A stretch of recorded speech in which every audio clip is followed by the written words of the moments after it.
Alrighty, welcome to the AP World History flipped lesson over Islam.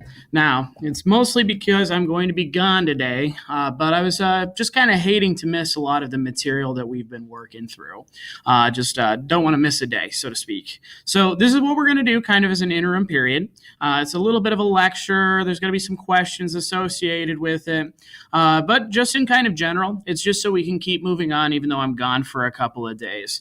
So the topic that we are moving on to, if you remember, would have been Friday and also Monday. We were working on kind of prepping for what's known as a Harkness discussion. You would have already kind of done that already. I'm actually producing this probably about a week prior to that or so. But the next topic that we're going to be moving into is one that I am profoundly interested in. It is a part of our third time period, the post-classical era, and it really kind of kicks off the post-classical era also. So what is it? All right, what is the changes that we see between the last era and this one? Well, there's a couple of different things. Some people look at like the fall of the classical empires. Other people kind of look towards like the creation of new empires. If you were to ask me personally, I would say that really it's going to be the expansion of Islam. Muhammad is born roughly about the year 632, and that's really going to change the next era in a lot of ways. Islam is going to be important for the rest of history, but really to understand the story of Islam, what we're going to kind of do is look at a little bit of context. We're going to look at the region, and then finally we're going to look at what Muslims actually practice. Now, this particular topic is one that I would say is pretty controversial. A lot of people would say that Islam is something in today's world that is scary, that is kind of associated with groups like ISIS and terrorism and all of these other things. Now, I'm not saying that there are not Islamic terrorists. There definitely are. But I would say that that comes from history and not the religion. So without further ado, we're going to get started. Now, just kind of a reminder, all right, as we kind of go through, you are my guinea pigs, all right? As you kind of see in that picture, this is pretty much you right now. Like, what the heck is going on? Mr. Greving's talking to me through my earbuds. It's really weird, all right? So you're my guinea pigs. Just roll with it. Obviously, you're going to have like kind of a sub today. I understand that. But just kind of go through the questions. If you have any questions, I have some other people that are going to be around. But just feel free to ask anyone if it's not working or other things like that. Now, so what we're going to really focus on today is more than just Islam. We're going to be looking at the very beginnings of Islam. So we're going to do kind of some context stuff. How did we get to the point where Islam begins to spread to the rest of the Middle East? So the spread is way more important than what we're going to be talking about today. But if we're really going to understand and put the spread into context, we're going to have to know just a little bit more about the birth of Muhammad, who Muhammad was, the area that he's living in, and just generally what is happening in the earliest stages. Because even though it seems like this is just a bunch of random facts, all right, it's really going to influence a lot of the things that are going to be important later. So one of the things that people always think of when they think of Islam is like jihad, all right, or a holy war. Now, that's not necessarily what that means, but we can start to explain why that's a piece of the religion and is it misinterpreted in a lot of ways. So we're going to spend some time kind of going through this. So the question ends up being, why do we end up studying Islam? Well, that's a really good question. All right, the reason to study Islam is because it is something that has touched every region. It's a part of multiple different empires' history. It's important to Africa, Europe, India, all the way even into Southeast Asia. Islam is going to have its influence touch all of these various areas. Also, why we study Islam is because most of the time people leave it out.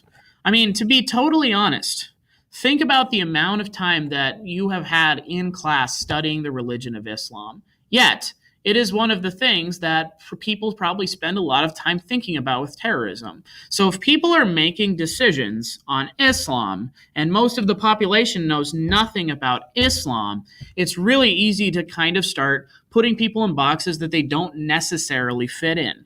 So that's why we study Islam. It's really critical because history is the story of humans.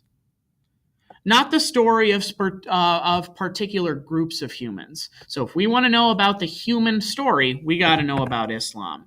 So one of the other reasons that we can kind of talk about and mention why we study Islam is to start with probably one of the most interesting people in the world, Ibn frickin' Battuta. Ibn Battuta is by far and away my favorite person in history. I take that back. It's definitely going to be Akbar. But Ibn Battuta is the second most important person in my mind to history. He is a world traveler. He's someone that has gone to multiple different regions. He starts in Morocco, all right, on the would be the west coast of Africa.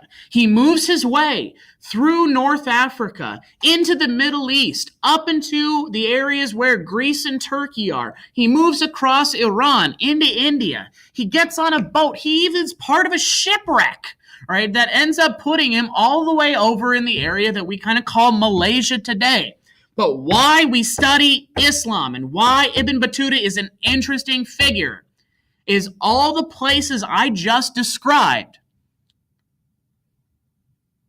followed Islam. So what we're looking at is a very wide, expanding group in a lot of ways.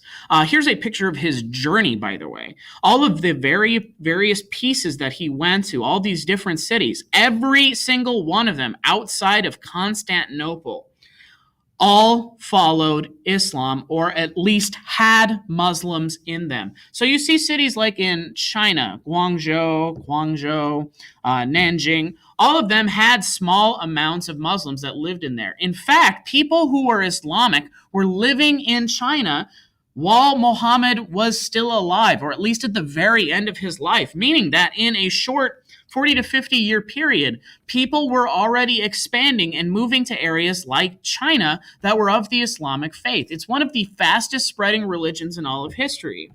And when we kind of think about the area that we associate with Islam, the term that I like to use, I refer to this area as the middle world, right? So if we're thinking about the middle world, there's lots of various countries that I would kind of include in that. All right, particularly, it's going to be the areas in purple. So you can kind of start to see that there's going to be various cities and areas right here. Afghanistan, Arabia, these are areas like Syria, Iraq, Egypt. All of these are in the middle, literally. Why we call it the middle world is because it's smack dab in the middle of a lot of various other areas. You can see to the south you have areas like South Asia or India. You have areas like Africa. And then you look to the east, you see areas like China and Southeast Asia. And areas to the west, you can see places like Europe. All of these are kind of off in the fringes, so to speak. But if any of them are going to trade, if any of them are going to interact, they're going to have to go through the Muslim world in some way, shape, or form. That's why we kind of talk about it with the middle world. Now, what we're going to kind of focus on, we're going to kind of that's kind of the broad view of the middle world. We're kind of shrinking down just a little bit. What we're shrinking down to is an area that we now know as Saudi Arabia. If we were going to kind of be more specific, we would take that out and we would cut out Saudi and just make it Arabia. All right. This is going to be the land of the people known as the Arabs. Now, I'm going to try this out, see if this works. Okay, that's an eraser. What does the pen do? That's not going to helpful. Could have sworn I had something that I could actually point stuff out here. Maybe you can see my cursor, but we have a couple of different cities right here. We have Mecca right here. Mecca is going to be the original birthplace of Islam. And we have a city up here known as Medina. Medina is going to be also important to Islam. So you can kind of see that they're a decent distance. Now, this whole area is exactly like you would imagine it. Right? So when you kind of think of Saudi Arabia today, you think desert. Well, that's exactly how it was back in around the year 600.